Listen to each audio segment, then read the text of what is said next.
Hey, Cameron here with the Seabutters Tech channel, and today we are looking at this, the OBSBOT Meet 2, an AI-powered 4K webcam, and it's pretty neat. Let's go ahead and unbox it and see what's in the box. Okay, so let's take a look and see what we get inside the box for this guy. Mini in size, mighty in sight.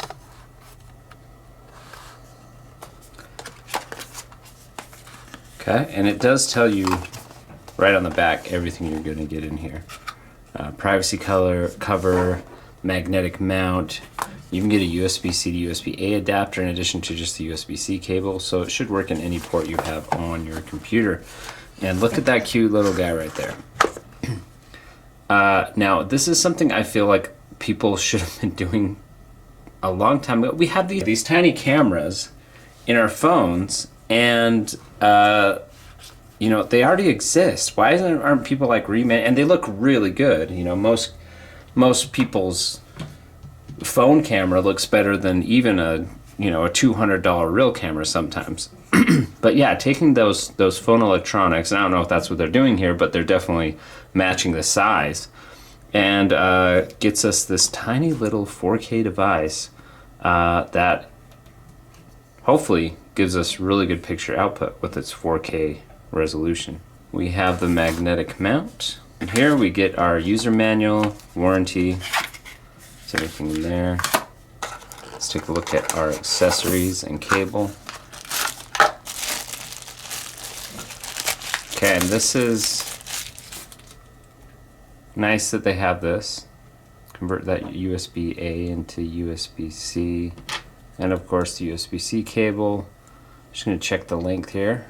6 feet on that USB-C cable, plenty. Okay, so I just want to show you a couple of things with this. One of the things that's really neat is, like I said, this is a magnetic mount, so once it's up there on your monitor or whatever, it's magnetic. So that just you can turn it. I thought that was really interesting. So you can get that perfect angle, and you can pop it up there and, you know, point it wherever you want. I know OBSBOT, I sell some other, gimbal cameras, which are a lot more expensive, but the fact that you can really adjust this at will very easily, that magnet's pretty strong, is pretty cool. Now, if we were to compare this, obviously these are two different classes of device, but take a look at this. This is the Razer 4K Ultra HD, and it's the same thing. There's no gimbal here. It has a much larger profile. I mean, this thing on your monitor, it looks like a beast. However, we still got to look at the image quality, and if you look, just looking at the lens, you can see that this is, quite a bit bigger, which should give us more detail, but we'll have to examine that fully. But also, the comparison is this camera costs $300 or $400, where this one is just $129. So, but let's compare the quality, because I think we'll see some interesting things there. Okay, so to do some testing, I just have both of those cameras up there, and you can see, wow, what a difference between the size of these things. But yeah, let's finally step into the quality. Okay, so I have both my Razer Kiyo Pro and the OBSBOT Meet 2 on either side of these images. So here's one side, you can kind of see the details of my face, and here's the other side. Now, I was actually blown away, because when I was looking at this initially, I didn't know which was which as I was setting up OBS. I just, when I set up the masking, I wasn't quite sure which side was displaying which side, and I would have sworn, oh, this over here is the Meet 2, because I did not think it looked very good compared to this side. I thought this was the Razer Kiyo side, and I thought this was the OBSBOT, but guess what? This over here, this really nice image, color saturation, more detail. You can see even the stitching on this pillow, if I get out of the way, looks, I think, quite a bit more clear. this is the OBSBOT side. This $129 camera is, in my eyes, at the 4K setting, outperforming the Razer Kiyo Pro at 4K. Now, I don't know exactly why that is, but it definitely looks better. You can see there might be a little bit more image detail. There's also more depth of field. You can see things look a little bit blurry in the background versus my face. But if we look at both of them here on the OBSBot side versus Razer side, there's a couple things that I think are going on that make this side look a lot better. And one of those is like, I almost get a feeling that there's like choppiness and judder coming through on the Razer side. And I don't know what that is. But you can, I can definitely see it. This looks very smooth. I also like the quality and color that's coming through on this side. The other thing is, look at these autofocus. You can see that almost instantly is working on the OBSBot side. If we switch to the Razer side here, you can see it's constantly going in and out of focus and having a hard time finding my face very quickly at all. And so, man, I just think while there may be a little bit of extra clarity that you could filter out some things and play with the saturation settings, this side for 4K looks much better to my eye, absolutely. But let me go ahead and switch it back down to 1080p. Okay, so now we're looking at both of these in 1080p 60 mode, the OBSBot over here and the Razer Kiyo Pro over here. Now, at this resolution, a lot of the choppiness that was going on with the Razer seems to have evened out. And you can see there's probably a little more detail in my face than over here. This looks like it's a little bit, a little softer, where this is a little bit sharper. You can also see the background. There's more depth of field on the Razer. It's actually, in this mode, doing a little better job of autofocus. But you can still see pretty dramatic fade in and outs. The Razer side, and again, we're comparing a $300 or $400 camera to a $129 camera over here. And one of the things I've run into with this Razer camera is the autofocus sometimes is so bad that I just have to change it to manual and just rely on the manual autofocus all the time, which requires me to kind of stay in the right position in order for it to not constantly doing what it just did there with a little kind of like zoom in, zoom out. And I don't know if part of this has to do with the geometric background I have between both of these cameras. Maybe that's kind of screwing with it a little bit. But the camera autofocus is very quick on the OBSBot. Okay, so let's look at a couple of interesting things you can do with the OBSBot Center.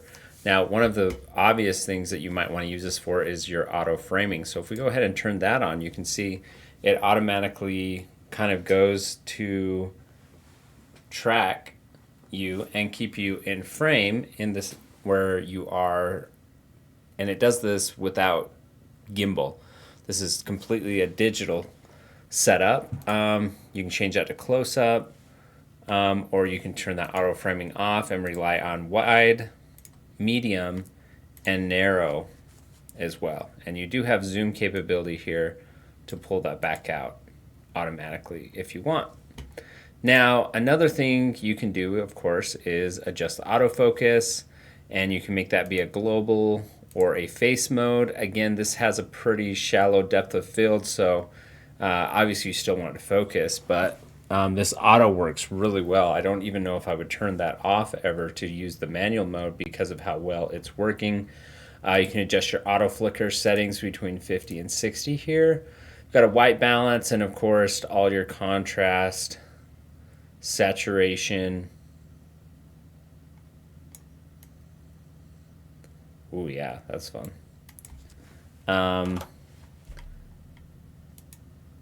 Sharpness, which you can make it look really grainy that way, or super soft that way. I kind of like that in between though.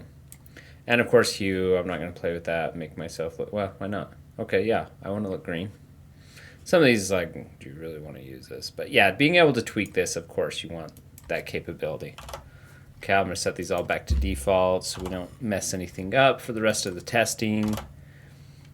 All right. Okay, let's go ahead and turn on this beauty mode.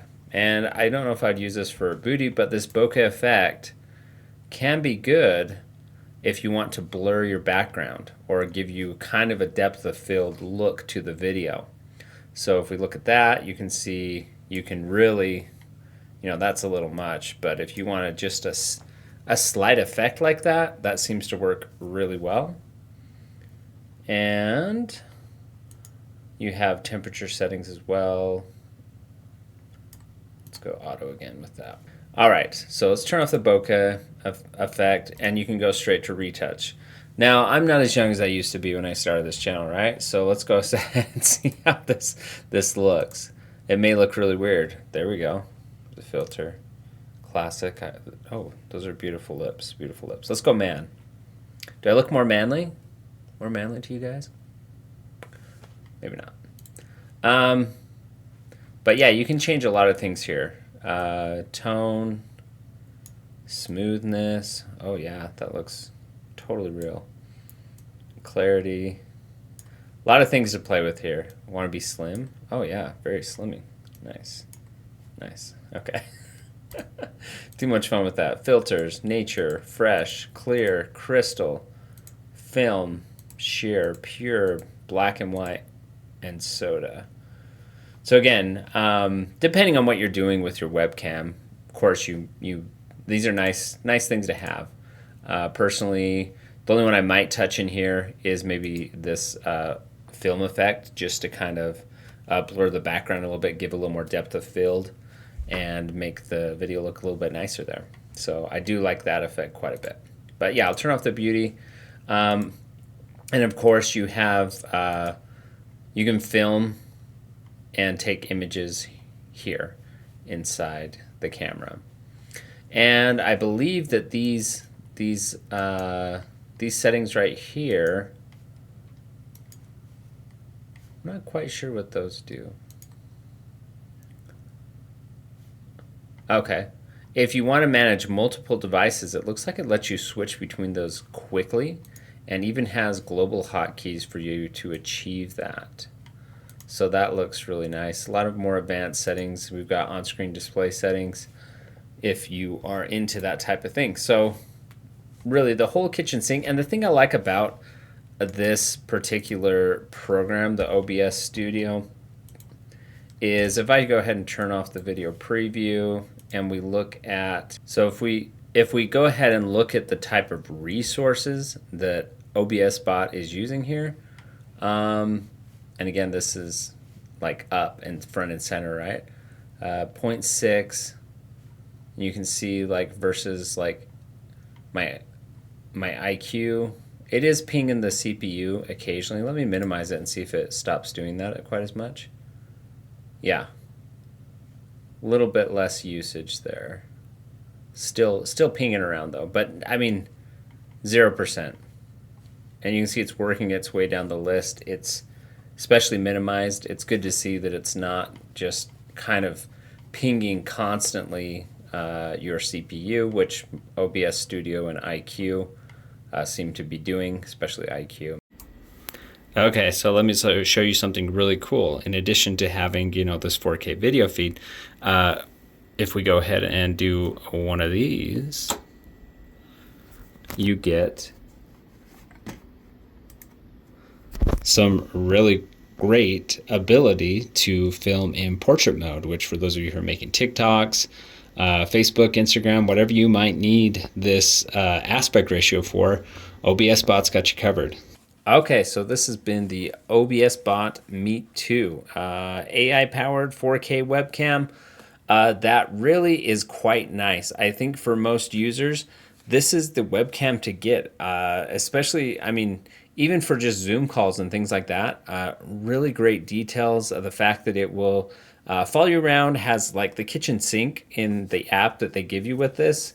And I really like that the app itself is not overkill. It's not pinging your CPU. It doesn't add a lot of resources. You can turn it off when you're not running the webcam. I really like that about it. And if you don't want to use the app, you don't have to use it either. It does just work without installing that app at all. But it does give you a little bit extra features that I think are worth it. It's for the auto framing, you know, things like that. You get those features when you install the app, and I think that's worth it. But anyways, I really like this webcam, and you saw it did really well against even more expensive cameras like my 4K Ultra HD Razer Kiyo Pro. When I first turned them on, I actually thought this Meet 2 was my Kiyo Pro and the other one was not. So in a lot of ways, this can give you a really good experience. So I'm really happy with this camera. I'm using it right now, as you can see. So if you like the way this looks versus my other videos, go ahead and let me know in the comments. And so yeah, there is a discount code for this camera in the description below. Take a look at that if you're interested, and we'll see you on the next video.